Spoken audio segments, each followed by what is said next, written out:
ಈ ಹಿಂದೆ ಭಾಗ್ಯಲಕ್ಷ್ಮಿ ಬಾಂಡ್ ಮಾಡಿಸಿದಂಥ ಪೋಷಕರಿಗೆ ಒಂದು ಗುಡ್ ನ್ಯೂಸ್ ಈಗ ಸಿಗ್ತಾ ಇದೆ. ಅದು 18 ವರ್ಷದ ನಂತರ. ಅಂದರೆ 2006ರಲ್ಲಿ BS ಯಡಿಯೂರಪ್ಪ ಅವರು ಮುಖ್ಯಮಂತ್ರಿ ಆಗಿದ್ದಾಗ ಭಾಗ್ಯಲಕ್ಷ್ಮಿ ಬಾಂಡ್ ಸ್ಕೀಮನ್ನು ತಂದರು. ಅಂದರೆ ಮನೆಯಲ್ಲಿರುವಂಥ ಇಬ್ಬರು ಹೆಣ್ಣು ಮಕ್ಕಳಿಗೆ ಬಾಂಡನ್ನು ವಿತರಣೆಯನ್ನು ಮಾಡಿದ್ರು ಆರಂಭದಲ್ಲಿ. ಸೊ ಆ ಬಾಂಡ್ ವಿತರಣೆ ಉಚಿತವಾಗಿ, ಯಾಕಂದರೆ ನಿಶ್ಚಿತವಾದಂಥ ಠೇವಣಿಯನ್ನು ಸರ್ಕಾರನೇ ಮಾಡ್ತಾಯಿತ್ತು. ಮೊದಲ ಹೆಣ್ಮಗುಗೆ ಮತ್ತು ಎರಡನೇ ಹೆಣ್ಮಗುಗೆ ಇಬ್ಬರು ಹೆಣ್ಮಕ್ಳಿಗೆ ಆ ಬಾಂಡನ್ನು ವಿತರಣೆಯನ್ನು ಮಾಡ್ತಾಯಿದ್ರು. ಸೊ ಅದು 16,000 18,000 ಹೀಗಿರ್ತಾಯಿತ್ತು. ಮೊದಲು ಈ ಇರುವಂಥ ಬಾಂಡ್ ಏನಿದೆ, ಭಾಗ್ಯಲಕ್ಷ್ಮಿ ಬಾಂಡ್ ಸ್ಕೀಮ್ ಏನಿದೆ, 18 ವರ್ಷದ ನಂತರ ಅವರ ವಿದ್ಯಾಭ್ಯಾಸಕ್ಕೆ ಅಥವಾ ಮುಂದೆ 21 ವರ್ಷದ ನಂತರ ಮದುವೆ ಏನಾದರೂ ಮಾಡೋದಿದ್ದರೆ ಅದು ಅನುಕೂಲ ಆಗಲಿ ಅಂತೇಳಿ 2 ಲಕ್ಷದವರೆಗೂ ಕೂಡ ಹಣ ಸಿಗ್ತಾಯಿತ್ತು. ಅದು ಯಾಕಂದರೆ ನಿಶ್ಚಿತ ಠೇವಣಿಯಲ್ಲಿ ಮೊದಲು ಇಟ್ಟಂಥ ಹಣ ಏನಿದೆ, ಈ ಹಿಂದೆ LICಯಲ್ಲಿ ಇಡ್ತಾಯಿದ್ರು. ಯಾವಾಗ 2006ರಿಂದನೂ ಕೂಡ 2020ರವರೆಗೆ ಸರ್ಕಾರ ಬದಲಾವಣೆ ಆಗ್ತಾ ಬಂತು. ಸೊ ಫಲಾನುಭವಿಗಳ ಸಂಖ್ಯೆ ಇದ್ದರೂ ಕೂಡ ಯಾವಾಗ ಅವರು ಫಲಾನುಭವಿಗಳು ಆಗ್ತಾರೆ ಅಂದರೆ, ನಿಮಗೆ 18 ವರ್ಷ ತುಂಬಬೇಕು, 19 ವರ್ಷ ಆದ ನಂತರ ಈಗ ಫಲಾನುಭವಿಗಳಿಗೆ ಅವರಿಗೆ ಮೆಚುರಿಟಿ ಹಣ ಬರಲಿಕ್ಕೆ ಮುಂದಾಗ್ತಾ ಇದೆ. 18 ವರ್ಷ ತುಂಬಿದಂಥವ್ರು, ಯಾಕಂದರೆ 2006ರಲ್ಲಿ ಯಾರ್ಯಾರು ಬಾಂಡನ್ನು ತೆಗೆದುಕೊಂಡಿದ್ರು ಆ ರೀತಿ ಇರುವವರ ಸಂಖ್ಯೆ ನಮ್ಮ ರಾಜ್ಯದಲ್ಲಿ 2 ಲಕ್ಷ ಜನ ಯುವತಿಯರಿದ್ದಾರೆ. ಆ ಯುವತಿಯರೆಲ್ಲರಿಗೂ ಕೂಡ ಈಗ ಬಾಂಡ್ ಮೆಚುರಿಟಿ ಆಗ್ತಾ ಇದೆ, ಅದರ ಹಣವನ್ನು ಕೊಡಲಿಕ್ಕೆ ಮುಂದಾಗ್ತಾ ಇದ್ದಾರೆ. ಹಾಗಾದರೆ ಸರ್ಕಾರಗಳು ಬದಲಾದವು, ಭಾಗ್ಯಲಕ್ಷ್ಮಿ ಬಾಂಡ್ ಅನ್ನುವಂಥ ಹೆಸರೇ ಇಲ್ಲಲ್ಲ ಈಗ ಅಂತ ಕೇಳೋರ ಸಂಖ್ಯೆನೂ ಇದೆ. ಒಂದಷ್ಟು ಗೊಂದಲನೂ ಕೂಡ ಇದೆ. ಇಲ್ಲಿ ಭಾಳ ಸ್ಪಷ್ಟಪಡಿಸೋದು, ಯಾಕಂದರೆ ಮಹಿಳಾ ಮತ್ತು ಮಕ್ಕಳ ಕಲ್ಯಾಣ ಇಲಾಖೆ ಸಚಿವೆ ಲಕ್ಷ್ಮೀ ಹೆಬ್ಬಾಳ್ಕರ್ ಅವರು ಕೂಡ ಸ್ಪಷ್ಟನೆಯನ್ನು ಈ ಬಗ್ಗೆ ಕೊಟ್ಟಿದ್ದಾರೆ. ಭಾಗ್ಯಲಕ್ಷ್ಮಿ ಸ್ಕೀಮ್ ಏನಿತ್ತು, ಆ ಸ್ಕೀಮಲ್ಲಿ ಕೆಲವೊಂದಷ್ಟು ಮಾರ್ಪಾಟುಗಳನ್ನು ಮಾಡಿ ಸುಕನ್ಯಾ ಸಮೃದ್ಧಿ ಯೋಜನೆ ಅಂತ ಮಾಡಿದ್ದಾರೆ. ಯಾವುದೇ ರೀತಿಯಾದಂಥ ದೊಡ್ಡ ಬದಲಾವಣೆ ಇಲ್ಲ. ಭಾಗ್ಯಲಕ್ಷ್ಮಿ ಸ್ಕೀಮನ್ನು ಹಿಂದೆ 2006ರಲ್ಲಿ ಯಾರು ತೆಗೆದುಕೊಂಡಿದ್ದಾರೆ ಪೇರೆಂಟ್ಸು, ಆವಾಗ BPL ಕಾರ್ಡ್ ಯಾರು ಹೊಂದಿದ್ರು, ಇಬ್ಬರು ಹೆಣ್ಮಕ್ಳು ಯಾರಿದ್ರು, ಅದು ಯಾರು ಮಾಡಿಸಿರ್ತಾರಲ್ಲ ಭಾಗ್ಯಲಕ್ಷ್ಮಿ ಬಾಂಡನ್ನು, ಆ ಬಾಂಡ್ ಉಳಿಸ್ಕೊಂಡಿದ್ರೆ ಈಗ ಅಪ್ಲೈ ಮಾಡಿ ಹಣವನ್ನು ಪಡಿಬೋದು. ಯಾಕಂದರೆ ಮೆಚ್ಯೂರಿಟಿ ಆಗ್ತಾ ಇದೆ. ಮೆಚ್ಯೂರಿಟಿ ಆಗಿಲ್ಲ ಅಂದರೆ ವೇಟ್ ಮಾಡಬೇಕು, ನಿಮಗೆ ಹಣ ಎಲ್ಲೂ ಕೂಡ ಮಿಸ್ ಆಗೋದಿಲ್ಲ. ಸರ್ಕಾರ ಬದಲಾಗ್ತಿರ್ಬೋದು, ಆದರೆ ಇದರ ಪ್ರಕ್ರಿಯೆ ಏನಿದೆ, ಅಂದರೆ ನಿಶ್ಚಿತ ಠೇವಣಿಯನ್ನು ಹೂಡುವಂಥ ಪ್ರಕ್ರಿಯೆ ಏನಿದೆ, ಇದಕ್ಕೆ ಯಾವುದೇ ರೀತಿಯಾದಂಥ ತೊಂದರೆ ಆಗಿಲ್ಲ. ಈ ಮೊದಲು LICಯಲ್ಲಿ ಇನ್ವೆಸ್ಟ್ ಮಾಡ್ತಾಯಿದ್ರು. ಯಾವುದರಲ್ಲಿ ಇನ್ವೆಸ್ಟ್ ಮಾಡ್ತಾಯಿದ್ರು ಅಂತಂದರೆ ಜೀವ ವಿಮಾ ನಿಗಮ ಅಂಥೇಳಿ LICಯ ನಿಶ್ಚಿತ ಠೇವಣಿಯಲ್ಲಿ ಇಡ್ತಾಯಿದ್ರು.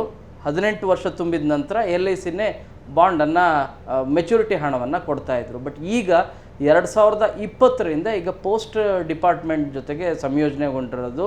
ಸೊ ಪೋಸ್ಟ್ ಡಿಪಾರ್ಟ್ಮೆಂಟೇ ಈಗ ಮೆಚುರಿಟಿ ಹಣವನ್ನು ಕೊಡ್ತಾ ಇದೆ 2020ರ ನಂತರ. ಸೊ ಈ ಹಿನ್ನೆಲೆಯಲ್ಲಿ ಒಂದು ಭಾಳ ಸ್ಪಷ್ಟಪಡಿಸೋದೇನೆಂದರೆ, ಭಾಗ್ಯಲಕ್ಷ್ಮಿ ಯೋಜನೆ ಏನಿದೆ, ಈ ಭಾಗ್ಯಲಕ್ಷ್ಮಿ ಬಾಂಡ್ ಯೋಜನೆ ಏನಿದೆಯಲ್ಲ, ಇದು ಈಗ ಸುಕನ್ಯಾ ಸಮೃದ್ಧಿ ಯೋಜನೆ ಅಂತ ಆಗಿರೋದು. ಯೋಜನೆ ಹೆಸರು ಬದಲಾಗಿದೆ, ಆದರೆ ಎಲ್ಲದೂ ಕೂಡ ಆಲ್ಮೋಸ್ಟ್ ಸೇಮ್ ಟು ಸೇಮ್. ಇದರ ಜೊತೆಗೆ ಕೆಲವೊಂದಷ್ಟು ಮಾರ್ಪಾಟು ಏನು ಮಾಡಿದೆ 2020ರಿಂದ ಅಂತ ನೋಡಿದ್ರೆ, 4 ವರ್ಷ ಆಯಿತು.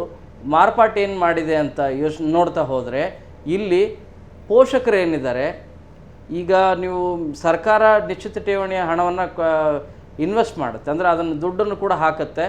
ಎಷ್ಟು ಅಂದರೆ 16,000 18,000 ನಿಶ್ಚಿತ ಠೇವಣಿಗೆ ಹಣವನ್ನು ಕೊಡ್ತಾರೆ. ಇದರ ಜೊತೆಗೆ ಪೇರೆಂಟ್ಸು ಕೂಡ, ಪೋಷಕರು ಕೂಡ ಪ್ರತಿ ತಿಂಗಳು ಇಂತಿಷ್ಟು ಅಂತೇಳಿ ಅದಕ್ಕೆ ಹಣವನ್ನು ಕಟ್ಬೋದು, ಅಥವಾ ವರ್ಷಕ್ಕೆ ಇಂತಿಷ್ಟು ಅಂಥೇಳಿ ಹಣವನ್ನು ಕಟ್ಬೋದು ಪೋಸ್ಟಲ್ ಡಿಪಾರ್ಟ್ಮೆಂಟಿಗೆ. ಆ ರೀತಿಯಾದಂಥ ಎಕ್ಸ್ಟ್ರಾ ಅವಕಾಶವನ್ನು ಕೂಡ ಈ ಯೋಜನೆಯಲ್ಲಿ ಅವಕಾಶವನ್ನು ಮಾಡಿಕೊಟ್ಟಿದ್ದಾರೆ.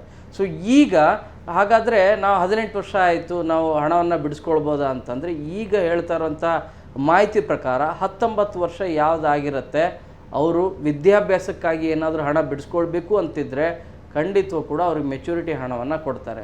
ಎಷ್ಟು ಕೊಡ್ತಾರೆ ಅಂದರೆ 1.5 ಲಕ್ಷದಷ್ಟು ಹಣ ಬರುತ್ತೆ ಮೆಚುರಿಟಿ ಹಣ ಅಂಥೇಳಿ ಮಾಹಿತಿಯನ್ನು ಕೊಡ್ತಾ ಇರೋದು. ಸೊ ಇದು 1.5 ಲಕ್ಷದವರೆಗೂ ಕೂಡ ಹಣ ಮೆಚುರಿಟಿ ಹಣವನ್ನು ನೀವು ಪಡಿಬೇಕಾದ್ರೆ ಏನು ಮಾಡಬೇಕು ಆ ಮಾಹಿತಿಯನ್ನು ಕೂಡ ಕೊಡ್ತೀನಿ.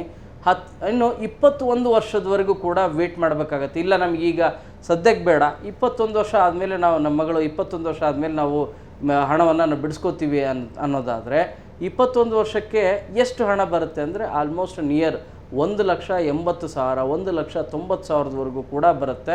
ಯಾಕಂದ್ರೆ ವಿತ್ ಇಂಟ್ರೆಸ್ಟ್ ಎಲ್ಲದೂ ಕೂಡ ಸೇರಿ ಬರುವಂಥ ಹಣ ಸೊ ಆ ಹಣ ಮೆಚುರಿಟಿ ಹಣ 21 ವಯಸ್ಸಾದ ಮೇಲೆ ನೀವು ತೆಗೆದುಕೊಳ್ಬೋದು. 2 ರೀತಿಯಾದಂಥ ಅವಕಾಶ ಇರುತ್ತೆ. ಒಂದು 19 ವರ್ಷಕ್ಕೆ, ಎರಡನೇದು 21 ವರ್ಷಕ್ಕೆ. 19 ವಯಸ್ಸಿಗೆ ನೀವು ಮಗಳಿಗೆ ಎಜುಕೇಷನ್ ಪರ್ಪಸ್ ಆಗಿ, ಹೈಯರ್ ಸ್ಟಡೀಸ್ ಪರ್ಪಸ್ ಆಗಿ ನೀವು ಹಣ ಬಿಡಿಸ್ಕೋತಿದ್ದೀನಿ ಅಂತೇಳಿ ಹಣವನ್ನು ಮೆಚುರಿಟಿ ಬಂದಂಥ ಹಣವನ್ನೇನೋ ತೆಗೆದುಕೊಳ್ಬೋದು, ಬಿಡಿಸ್ಕೊಳ್ಬೋದು. ಎರಡನೇದು 21ನೇ ವಯಸ್ಸಿಗೆ ನೀವು ಬೇಕಾದರೆ ಮದುವೆ ಅಂತನೋ ಅಥವಾ ಹೈಯರ್ ಸ್ಟಡೀಸ್ ಅಂತಲೂ ಕೂಡ ನೀವು ಹಣವನ್ನು ಬಿಡಿಸ್ಕೊಳ್ಬೋದು. ಸೊ 2 ರೀತಿಯಾದಂಥ ಅವಕಾಶ ಇದೆ. ಹಾಗಾದರೆ ಈಗ ನಮ್ಮ ಹತ್ರ ಬಾಂಡ್ ಇದೆ, ಅದನ್ನು ಹೇಗೆ ನಾವು ಬಿಡಿಸ್ಕೊಳ್ಬೇಕು, ಹೇಗೆ ಮಾಡಬೇಕು ಅಂದರೆ ಈಗಾಗಲೇ ಸರ್ಕಾರ, ಮಹಿಳಾ ಮತ್ತು ಮಕ್ಕಳ ಕಲ್ಯಾಣ ಇಲಾಖೆ ಈಗಾಗಲೇ ಒಂದು ಪಟ್ಟಿಯನ್ನು ಮಾಡ್ತಾ ಹೋಗ್ತಾ ಇದೆ. ಯಾಕಂದರೆ 18 ವರ್ಷ ತುಂಬಿದೆ. ಈಗಾಗಲೇ 2006ರಿಂದ ಶುರುವಾದಂಥ ಯೋಜನೆ ಇದು. ಈಗಾಗಲೇ 18 ವರ್ಷ ತುಂಬಿ 19 ವರ್ಷನೂ ಕೂಡ ಹತ್ರ ಬರ್ತಾ ಇದೆ. ಸೊ ಸ್ಕ್ರೂಟಿನಿ ಮಾಡುವಂಥ ಕೆಲಸನೂ ಕೂಡ ಆರಂಭ ಆಗ್ತಾ ಇದೆ. ಮೊದಲು ಒಂದು ಪಟ್ಟಿಯನ್ನು ಮಾಡ್ತಾ ಇದ್ದಾರೆ. 2 ಲಕ್ಷದಷ್ಟು ಫಲಾನುಭವಿಗಳು ಬಂದಿದ್ದಾರೆ, ಅಂದರೆ ಸಿಗ್ತಾ ಇದ್ದಾರೆ ಅಂಥೇಳಿ. ಸೊ ಅವರ ಪಟ್ಟಿಯನ್ನು ತೆಗೆದುಕೊಂಡು ಈಗ ಚೆಕ್ ಮಾಡ್ತಾ ಇದ್ದಾರೆ. ಏನೇನು ಮಾನದಂಡಗಳು ಈ ಮೊದಲು ಇದ್ವು ಆ ಮಾನದಂಡಗಳಲ್ಲೇ ಇವರು ಫಾಲೋ ಮಾಡ್ತಾ ಇದ್ದಾರಾ. ಒಂದು BPL ಕಾರ್ಡ್ ಏನಾದರೂ ಹೊಂದಿದ್ದಾರಾ ಈಗಲೂ ಕೂಡ, ಅಥವಾ BPL ಕಾರ್ಡ್ ಇಲ್ವಾ, ಇದರ ಬಗ್ಗೆನೂ ಕೂಡ ಪರಿಶೀಲನೆ ಆಗ್ತಾ ಇದೆ. ಮತ್ತು ಯಾವಾಗ ಬಾಂಡನ್ನು ತೆಗೆದುಕೊಂಡಿದ್ರಲ್ಲ ಆ ಹಳೆ ಬಾಂಡ್ ಇದೆಯಾ ಅಂಥೇಳಿ ಆ ಮಾಹಿತಿಯನ್ನು ಕೂಡ ನೀವು ಕೊಡಬೇಕಾಗತ್ತೆ. ಮಹಿಳಾ ಮತ್ತು ಮಕ್ಕಳ ಕಲ್ಯಾಣ ಇಲಾಖೆಗೆ ಹೋಗಿ ಆ ಬಾಂಡನ್ನು ನೀವು ಸಲ್ಲಿಸಬೇಕಾಗತ್ತೆ. ಅದು ಒಂದು ವೇಳೆ ಏನಾದರೂ ಮಿಸ್ ಆಗಿತ್ತು ಅಂತಂದರೆ ಕಂಪ್ಲೇಂಟನ್ನು ಕೊಟ್ಟು ಹಳೆ ಕಾಪಿ ಏನಿರುತ್ತೆ ಅದನ್ನು CDPO ಇಂದ ಅಧಿಕೃತವಾಗಿ ಒಂದು ಅಟೆಸ್ಟೆಡ್ ಕಾಪಿಯನ್ನು ಮಾಡಿಸ್ಬೇಕಾಗತ್ತೆ. CDPO ಅಂದರೆ ಮಹಿಳಾ ಮತ್ತು ಮಕ್ಕಳ ಕಲ್ಯಾಣ ಇಲಾಖೆ ತಾಲೂಕು ಮಟ್ಟದ ಅಧಿಕಾರಿಗಳೇನಿರ್ತಾರೆ ಅಲ್ಲಿ ಹೋದರೆ ನಿಮಗೆ ಅಟೆಸ್ಟೆಡ್ ಮಾಡಿಕೊಡ್ತಾರೆ. ಅದು ಕಂಪ್ಲೇಂಟ್ ಮಾಡಬೇಕಾಗತ್ತೆ, ಆ ಕಾಪಿನ ಮಿಸ್ ಆಗಿದೆ ಅಂಥೇಳಿ. ಅದಕ್ಕೆ ಪೂರಕವಾಗಿ ಬೇರೆ ಬೇರೆ ಏನು ದಾಖಲೆಗಳಿದಾವೆ ಅವೆಲ್ಲವನ್ನೂ ಕೂಡ ಕೊಟ್ಟಾದಮೇಲೆ ವೆರಿಫೈ ಮಾಡ್ತಾರೆ. ವೆರಿಫೈ ಮಾಡಿ ನಿಮ್ಮದೇ ಆಗಿದ್ದರೆ, ನಿಮ್ಮ ಮಕ್ಕಳ ಮಾಹಿತಿನೇ ಆಗಿದ್ದರೆ ಅಟೆಸ್ಟೆಡ್ ಮಾಡಿ ನಿಮಗೆ ಬಾಂಡನ್ನು ಕೊಡ್ತಾರೆ. ಸೊ ಅದರ ಬೇಸ್ ಮೇಲೆ ಮತ್ತೆ ನೀವು ಮಹಿಳಾ ಮತ್ತು ಮಕ್ಕಳ ಕಲ್ಯಾಣ ಇಲಾಖೆಗೆ ನೀವು ಅಪ್ಲೈಯನ್ನು ಮಾಡಬೇಕಾಗತ್ತೆ. ಎರಡನೇದು. ಇನ್ನು ಮೂರನೇದು, ಹೆಸರೇನಾದರೂ ಬದಲಾವಣೆ ಮಾಡಿದರೆ. ಈಗ ಭಾಳಷ್ಟು ಜನ ಮಕ್ಕಳಿಗೆ ಏನಾಗುತ್ತೆ, ಹೆಸರು ಬದಲಾವಣೆ ಮಾಡಿರ್ತಾರೆ. ಮೊದಲು ಆರಂಭದಲ್ಲಿ ಬಾಂಡಲ್ಲಿರುವಂಥ ಹೆಸರಿಗೂ ಈಗ ಇರುವಂಥ ಹೆಸರಿಗೂ, ಯಾಕಂದರೆ ಶಾಲೆಗಳಲ್ಲಿ ಹೆಸರು ಬದಲಾವಣೆ ಮಾಡಿರೋದು, ಇನ್ಷಿಯಲ್ ಬದಲಾವಣೆ ಮಾಡಿರೋದು ಸಾಕಷ್ಟು ರೀತಿಯಾದಂಥ ತೊಂದರೆ ಆಗ್ತಾ ಇರ್ತದೆ. ಆ ರೀತಿ ಏನಾದರೂ ಹೆಸರು ಬದಲಾವಣೆ ಮಾಡಿದರೆ ಅದನ್ನು ಕೂಡ ಸಂಬಂಧಪಟ್ಟಂತೆ ನಿಮಗೆ ಜಾತಿ ಮತ್ತು ಆದಾಯ ಪ್ರಮಾಣ ಪತ್ರ ಏನು ಬರುತ್ತೆ ತಹಶೀಲ್ದಾರ್ ಕಚೇರಿ ಮೂಲಕ ಅದನ್ನು ತೆಗೆದುಕೊಳ್ಬೇಕು. ಅದನ್ನು ನೀವು CDPO ಅಲ್ಲೂ ಕೂಡ ಈ ಹಿಂದೆ ಇದ್ದಂಥ ಹೆಸರು ಮತ್ತು ಈಗ ತೆಗೆದುಕೊಂಡಂಥ ಹೆಸರೇನಿದೆ ಆ ಎರಡನ್ನೂ ಕೂಡ ನೀವು ಟ್ಯಾಲಿ ಮಾಡಿ ತೋರಿಸ್ಬೇಕಾಗತ್ತೆ. ಅದಕ್ಕೆ ಸಂಬಂಧಪಟ್ಟಂಥ ದಾಖಲೆಗಳನ್ನು ಕೊಡಬೇಕಾಗತ್ತೆ. ಆ ನಂತರ ಅವರು ಅದಕ್ಕೆ ಅಟೆಸ್ಟೆಡ್ ಮಾಡಿ ಓಕೆ ಅಂಥೇಳಿ ದೃಢೀಕರಣ ಪತ್ರವನ್ನು ಕೊಡ್ತಾರೆ. ಹಾಗಿದ್ದರೆ ಮಾತ್ರ ಅದನ್ನು ತೆಗೆದುಕೊಂಡು ಮತ್ತೆ CDPO ಕಚೇರಿಗೆ ನೀವು ಅಪ್ಲೈಯನ್ನು ಮಾಡಬೇಕಾಗತ್ತೆ. ಸೊ ಇವು ಬಹಳ ಪ್ರಮುಖವಾದಂಥ ವಿಚಾರ. ಇನ್ನು ತಂದೆ ಹೆಸರು ಅಥವಾ ತಾಯಿ ಹೆಸರು ಏನಾದರೂ ಬದಲಾವಣೆ ಆಗಿದ್ದರೆ ಅದನ್ನು ಕೂಡ ಅಟೆಸ್ಟೆಡ್ ಮಾಡಿಸ್ಬೇಕಾಗತ್ತೆ CDPO ಕಚೇರಿಯಲ್ಲಿ. ಇಷ್ಟರ ಜೊತೆಗೆ ಆ ವಿದ್ಯಾರ್ಥಿನಿ ಅಂದರೆ ಆ ಹುಡುಗಿ ಏನಿದ್ದಾರೆ ಎಜುಕೇಷನ್ ಓದಿರಲೇಬೇಕು. ಮಿನಿಮಮ್ 8ನೇ ಕ್ಲಾಸ್ ಓದಿರಲೇಬೇಕು. ಇಲ್ಲ ನನ್ನ ಮಗಳ 8ನೇ ಕ್ಲಾಸಲ್ಲ ಓದಲೇ ಇಲ್ಲ, ನಾವು 3ನೇ ಕ್ಲಾಸಿಗೆ 4ನೇ ಕ್ಲಾಸಿಗೆ ಬಿಡಿಸ್ಬಿಟ್ಟಿವಿ ಅಂದರೆ ಈ ಯೋಜನೆ ಮೆಚುರಿಟಿ ಹಣ ಬರೋದಿಲ್ಲ. ನೀವು 8ನೇ ತರಗತಿ ಓದಿದರೆ ಅದರ ಸಂಬಂಧಿಸಿದಂಥ ದಾಖಲೆಗಳನ್ನು ಕೊಟ್ಟರೆ ಮಾತ್ರ ನಿಮ್ಮ ಮೆಚುರಿಟಿ ಹಣ ಬರುತ್ತೆ. ಸೊ ಇದರ ಜೊತೆಗೆ ಏನಾದರೂ ಬೇರೆ ಅಂದರೆ ದತ್ತು ತೆಗೆದುಕೊಂಡಿರುವಂಥ ಮಕ್ಕಳಿದ್ರೂ ಕೂಡ ಈ ಹಿಂದೆ ಅದಕ್ಕೆ ಸಂಬಂಧಪಟ್ಟಂಥ ದಾಖಲೆಗಳು ಮೊದಲೇನು ಕೊಟ್ಟಿರ್ತೀರಲ್ಲ ಆ ದಾಖಲೆಗಳನ್ನು ಮತ್ತೊಮ್ಮೆ ನೀವು ಸಬ್ಮಿಟ್ ಮಾಡಬೇಕಾಗತ್ತೆ. ಆ ರೀತಿ ಇದ್ದರೆ ಮಾತ್ರ ನಿಮಗೆ ಅನುಕೂಲ ಆಗೋದು. ಇನ್ನು ಬಾಲಕಾರ್ಮಿಕರಾಗಿರಬಾರ್ದು ಮತ್ತು ನಿಮಗೆ ಬಾಲ್ಯ ವಿವಾಹ ಆಗಿರಬಾರ್ದು, ಇವುಗಳೇನಾದರೂ ಮಾಹಿತಿ ಏನಾದರೂ ಇತ್ತು ಅಥವಾ ದಾಖಲೆಗಳು ಸಿಕ್ತು ಅಂದರೆ ನಿಮಗೆ ಮೆಚುರಿಟಿ ಹಣ ಬರೋದಿಲ್ಲ. ನೀವು ಮೊದಲು ನಿಮ್ಮ ಹೆಸರಿಗೆ ಮಾಡಿರ್ತಾರೆ ಗೌರ್ಮೆಂಟ್, ಹೌದು, ಬಟ್ ನೀವು ಕೆಲವೊಂದಷ್ಟು ಷರತ್ತುಗಳಿರ್ತವೆ. ಆ ಷರತ್ತುಗಳನ್ನು ನೀವು ಪಾಲನೆ ಮಾಡಲೇಬೇಕಾಗತ್ತೆ 19 ವರ್ಷದವರೆಗೂ ಕೂಡ. ಹಾಗಿದ್ದಾಗ ಮಾತ್ರ ನಿಮಗೆ ಮೆಚುರಿಟಿ ಹಣ ಕೊಡಲಿಕ್ಕೆ ಸರ್ಕಾರ ಮುಂದಾಗತ್ತೆ. ಯಾಕಂದರೆ ಸರ್ಕಾರ ಸ್ಕ್ರೂಟ್ನಿ ಮಾಡುತ್ತೆ. ಮಹಿಳಾ ಮತ್ತು ಮಕ್ಕಳ ಕಲ್ಯಾಣ ಇಲಾಖೆ ಎಲ್ಲದನ್ನು ಕೂಡ ಈ ಎಲ್ಲ ಡಾಕ್ಯುಮೆಂಟ್ಸ್ ಏನಿದೆ ಅವೆಲ್ಲವನ್ನು ಕೂಡ ಚೆಕ್ ಮಾಡುತ್ತೆ. ಚೆಕ್ ಮಾಡಿ ಓಕೆ ಇದ್ದಾಗ ಮಾತ್ರ ನಿಮಗೆ ಮೆಚುರಿಟಿ ಹಣ ನಿಮಗೆ ಕೊಡ್ತಾ ಹೋಗುತ್ತೆ. ನಾನು ಬಾಂಡ್ ಕಳೆದಿದ್ರ ಬಗ್ಗೆನೂ ಕೂಡ ಹೇಳಿದೆ. ನಕಲು ಪ್ರತಿ ಜೊತೆಗೆ FIR ಪ್ರತಿನೂ ಕೂಡ ಕೊಡಬೇಕು ಅನ್ನೋದ್ರ ಮಾಹಿತಿಯನ್ನು ಆ್ಯಡ್ ಮಾಡ್ತಿರೋದು. ಇನ್ನು ದತ್ತು ಮಕ್ಕಳಾಗಿದ್ದರೆ ಕಾನೂನಾತ್ಮಕವಾಗಿ ದತ್ತು ಪಡೆದ ಪೋಷಕರ ಹೆಸರನ್ನು ಕೂಡ CDPO ದೃಢೀಕರಿಸಬೇಕಾಗತ್ತೆ. ತಾಲೂಕು ಕೋಡ್ ಏನಾದರೂ ಬದಲಾವಣೆ ಆಗಿದ್ದರೆ ಅದನ್ನು ಕೂಡ CDPOನೇ ದೃಢೀಕರಿಸಬೇಕಾಗತ್ತೆ. ಸೊ 2020ರಿಂದ ಇಲ್ಲಿ ಬಹಳ ಪ್ರಮುಖವಾಗಿ ಹೇಳಬೇಕಾಗಿರೋದು ಇಷ್ಟೇ, ಭಾಗ್ಯಲಕ್ಷ್ಮಿ ಬಾಂಡು ಮತ್ತು ಸುಕನ್ಯಾ ಸಮೃದ್ಧಿ ಯೋಜನೆ ಎರಡೂ ಕೂಡ ಬೇರೆ ಬೇರೆ ಅಲ್ಲ, ಒಂದೇ ಯೋಜನೆ. ಈ ಹಿಂದೆ BJP ಗೌರ್ಮೆಂಟಲ್ಲಿದ್ದಾಗ ಇದು ಭಾಗ್ಯಲಕ್ಷ್ಮಿ ಬಾಂಡ್ ಅಂತೇಳಿ ತುಂಬ ಹೆಸರುವಾಸಿಯಾಗಿತ್ತು ಮತ್ತು ಆರಂಭ ಮಾಡಿದ್ದು ಅವರೇ ಯಡಿಯೂರಪ್ಪ ಕಾಲದಲ್ಲಿ. ತುಂಬ ಹೆಸರುವಾಸಿನೂ ಕೂಡ ಆಯಿತು. ಸೊ ಆ ಸ್ಕೀಮ್ ಏನಿದೆ ಅದು ಸ್ಟಾಪ್ ಆಗಿಲ್ಲ, ಕಂಟಿನ್ಯೂ ಇದೆ. 2020ರಿಂದ ಒಂದಷ್ಟು ಪ್ರಕ್ರಿಯೆ ಚೇಂಜ್ ಆಗಿದೆ. ಸೊ ನೀವು ಮೊದಲು ಬಾಂಡ್ ಏನು ತೆಗೆದುಕೊಂಡಿದ್ರೆ ಇಷ್ಟು ಕೂಡ ನಾನೇನು ಹೇಳಿದ್ನಲ್ಲ ದಾಖಲೆಗಳು ಅಷ್ಟು ಸಬ್ಮಿಟ್ ಮಾಡಿದ್ರೆ ನಿಮ್ಮ ಹಣ ಮೆಚ್ಯೂರಿಟಿಯಾಗಿ ಬರುತ್ತೆ.